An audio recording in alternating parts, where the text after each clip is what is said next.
yes, we are going to dig into the qualities of inner strength, yes, how to develop inner strength. We're going to look at how to apply inner strength to asanas practice, yeah, how to recognize it in meditation practice. Yoga, asanas, and meditations, they're both practices of inner strength.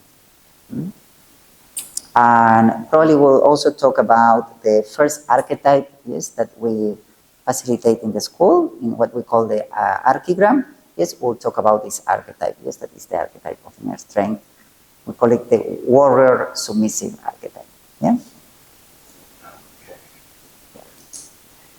All right. I think we're fine, huh? How is the time? How about? It's not 6:55. Okay. I have a question from today as well. Okay, go ahead. I was a little late. I apologize for that because I was dealing with something in the room. Anyhow, sorry for that. Maybe you mentioned it before I came here.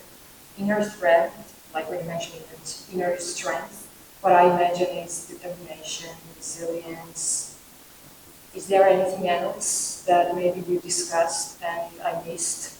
You can like very quickly address that. Is this too? Yes, the masculine side is will and determination. Yes, perseverance, discipline. Okay. The feminine side is receptiveness, resilience, acceptance. And yesterday's question, I think we're going to cover it in the one of the upcoming topics. If you remember, I was asking about like what distinguishes yoga from other bodily workouts or practices that also focus on breath and inner awareness. And you responded that you would be covering it. Oh, okay. I recall your question a bit different. It was also about yoga without meditation. Yes, and you also asked something about inner strength. Related to, it doesn't come now to my mind. That's okay. All right. Yeah. So what is the difference between yoga, yes, and other type of practices that they focus on breath as well? Yeah, like basically rely on the same mechanisms, like inner awareness, like Pilates. I've never tried it, but I would assume the idea is the same. But what's so specifically characteristic and distinguished about yoga, and that leads us to this result? All right. I would say I'm not an expert in Pilates, but I don't think that, how to say, yoga is a path of liberation from suffering. It's a path of self-understanding, to a path of truth, to liberate us from suffering. It's a path to recognize Atman. This is all what it's about. So it's a path to recognize that you are not your thoughts, that you are not the sensations that you are experiencing, but you are something else that is being forgotten. It's like you are watching a movie for too long. This is a 3D immersed movie, and you start thinking that you are something that you are not. And this is making you suffer. There's coming the thought, and you are catching the thought, believing that you are the thought. So practicing yoga, as in practice itself, without knowing or incorporating the entire philosophy behind it, is not really yoga, right? It's just workout. Am I making sense? Like yoga with the mind and everything before the awesome. Yoga is working with the mind, definitely. Yes. Yoga is path of awareness, and inner strength practice. I can practice even inner strength. Yes, but then there is no awareness, there is no yoga. I can practice, there are many paths of awareness as well.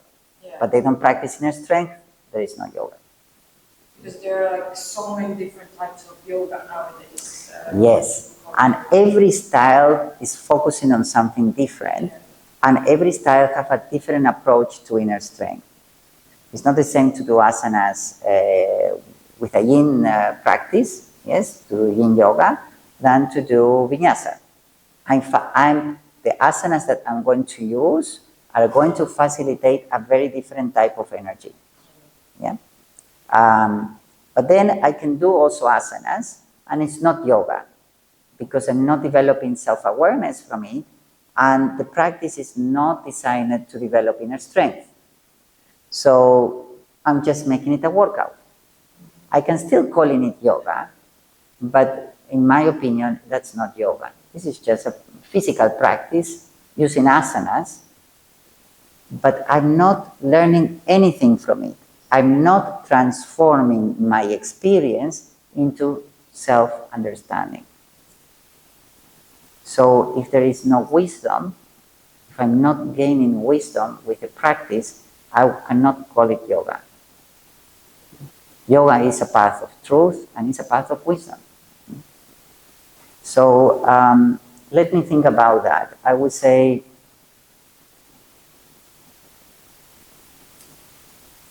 to be authentic yoga, it has to have three things. It has to have jnana, yeah? Jnana yoga, bhakti yoga, and raya yoga. Yes, these three. Yeah? So to be authentic yoga, it has to have devotion. It has to be a complete practice. Yeah? It has to have devotion. It has to have raya, meditation. And it has to have wisdom, jnana. Every school will start with a different part of the path. Every school has a main entrance door. Yes, you will see that different yoga schools, they will have different approaches. For example, you can start just with Raya Yoga. Yes, you start the path of meditation. And if you really become devotee in the path of meditation, you will see that your meditation starts shifting into wisdom. So the more you go into meditation, the wiser you become, self-understanding. If you go deeper into the path of wisdom, practice direct wisdom, you may find out that your wisdom starts becoming devotion. The wiser you become, the more devotee you become. Devoted to others, devoted to the divine, and also self-devotion. This is bhakti yoga. And the more devotee I am, when my devotion is pure, my devotion shifts back into meditation.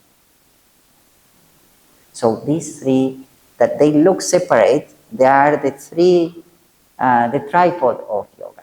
Yes, they are. Wisdom, devotion, and meditation. Sorry? Wisdom, devotion, and meditation. Wisdom, devotion, and meditation. Raya, Yes. jnana, and bhakti. Bhakti is devotion. Bhakti. Bhakti yoga, yes. Jnana, yes, is Wisdom. jnana is wisdom, and raya, yes, is meditation. In some schools, they have something else called karma yoga, yes, the yoga of action, yes, which is okay, is when we put all those three in action in our lives, yes, that's okay. But the real three of yoga are these, yeah. So any practice that incorporates these three is a complete practice of yoga.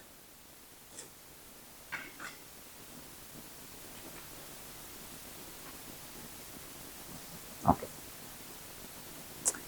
All right, guys. Wish you a lovely evening. Namaste.